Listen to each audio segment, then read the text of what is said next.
अध्यात्म विज्ञान कोई धर्म या संप्रदाय नहीं है, ये स्पिरिचुअल साइंस है जो कुदरत के कानून पर आधारित है।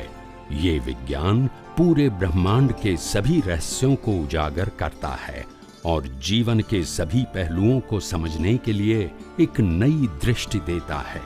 इसी को आर्ट ऑफ विजन कहते हैं, दुनिया को देखने की एक नई दृष्टि, जो अध्यात्म विज्ञानी परम पूज्य स्वामी श्री कमलेशानंद जी के निर्देशन में सनातन सत्य का अनुसंधान कर हमारे जीवन को प्रकाशित करे।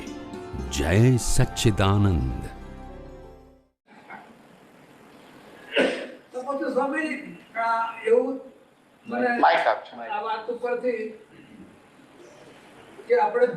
ब्रह्मचर्य पाड़िए કે અબ્રહ્મચર્ય પાડીએ એનો કોઈ રિલેશન નથી મોક્ષ માટે. તો it is not absolutely necessary. એની જરૂર છે જેવું ના પડાય તો કઈ વાંધો નહીં. એમ આત્માની અનુભૂતિ માટે જન્મ મરણની જરૂર નથી. બ્રહ્મચર્યની ક્યાં વાત કરો છો? મને તો જન્મ છે, અત્યારે જન્મ છે પણ આત્માની અનુભૂતિ માટે જરૂર નથી. એટલે ક્વેશ્ચન ઇઝ ધીસ, બ્રહ્મચર્ય પડાયું કે ના પડાયું એનો પણ એ પ્રકૃતિના સબ્જેક્ટમાં શું કામ? તમે પ્રકૃતિ છો નહીં, તમે કંટ્રોલર છો નહીં, તમે ભોગવનાર છો નહીં, શું કામ ઊંડા ઉતરો છો? એક પ્રકારનું બહુ દ્રઢ જ્ઞાન થઈ ગયું છે કે બ્રહ્મચર્ય is very very important.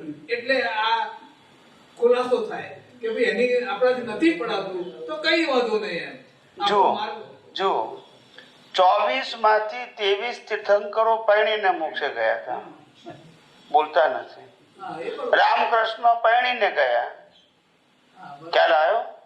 Shrimad Rajchandra પરણેલા હતા, દાદા ભગવાન પરણેલા હતા. ત્યાં કોઈને નડ્યું નહીં, ખાલી આપણને જ નડે છે. આ ક્યાંથી ગળી દીધું છે ખબર નથી. ના, બ્રહ્મચર્ય અબ્રહ્મચર્ય સબ્જેક્ટ નથી કહેતો. As a social, as a religious person એ હોવું જોઈએ બાય રિલેટિવ વ્યૂ પોઈન્ટ. તમારી પ્રકૃતિમાં એક બાહ્ય કેરેક્ટર હોવું જોઈએ, એ હું કબૂલ કરું છું. એને આત્મા સાથે ના જોડો. That is my subject. કોઈ પણ સદગુણ પ્રકૃતિમાં છે તો એને ખરાબ નથી કહેતો, પણ એને આત્મા, એના આધારે આત્મા અનુભવ થશો એવું ના માનશો. તો એક આ વસ્તુ વેદાંત એમ કહે છે, બ્રહ્મની અંદર જે ચર્યા કરે એને એ બ્રહ્મચર્ય. પણ એ આત્મામાં કે છે, આ તો આપણે ભ્રમણામાં ચર્યા કરીએ છીએ. આ મારી વાઈફ છે ને એમાં ચર્યા કરીએ ને ભ્રમણા કહેવાય, ભ્રમ ના કહેવાય. એ મગજનો ભ્રમ છે. એ અંદર બ્રહ્મ જે કે છે નહીં, ભ્રમ છે, બ્રહ્મ નથી. કઈ લોકોને ખબર જ નથી પડતી શું કહેવાનું છે.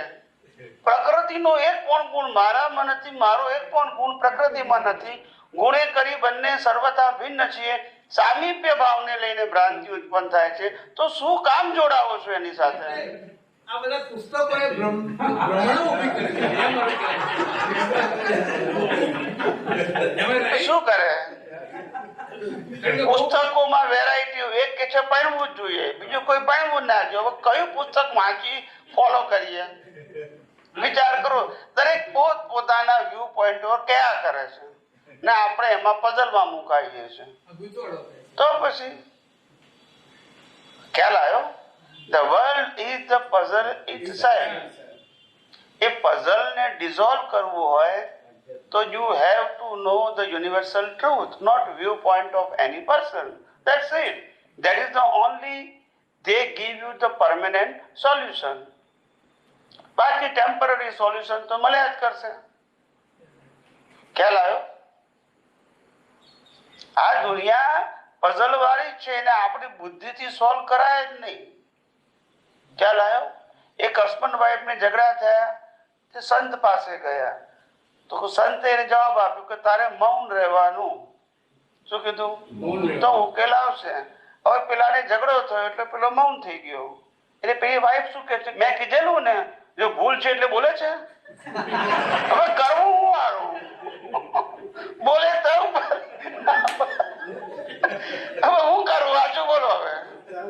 કઈ સોલ્યુશન છે કઈ? દુનિયા આવી જ છે સાહેબ, કોઈ સોલ્યુશન નથી સાહેબ. તો લોકો રિલેટિવ સત્યથી ઉપાય ખોલે છે, ના મળે સાહેબ. ચાલ આવ્યો, જોયા કરો એ જ ઉપાય છે સાહેબ. અંદર જંપલાવા જેવું નથી, જોયા કરવું.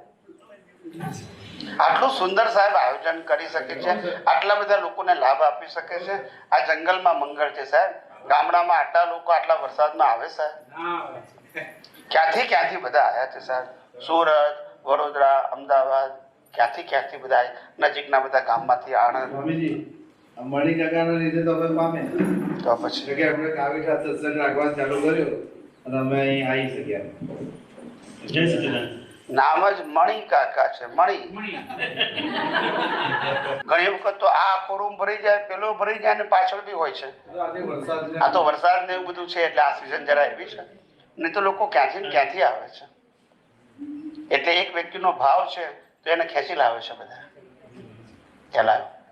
એક વ્યક્તિનો ભાવ છે અને આ ઉંમરે પણ આટલું આયોજન કરવાનું, ખટપટ કરવાનું એ જે નથી સાહેબ. અને તે અહીંયા ગામડાની અંદર ખ્યાલ આવે એટલું ઇઝી નથી. પણ એમનો આત્મવિશ્વાસ છે કે નહીં, મારે કરવું છે, મારે પામવું છે ને મારા નિમિત્તે બીજો પામે, એવો એમનો પ્રયાસ છે. અને પ્રયાસ ધીમે ધીમે સફળ થઈ રહ્યો છે.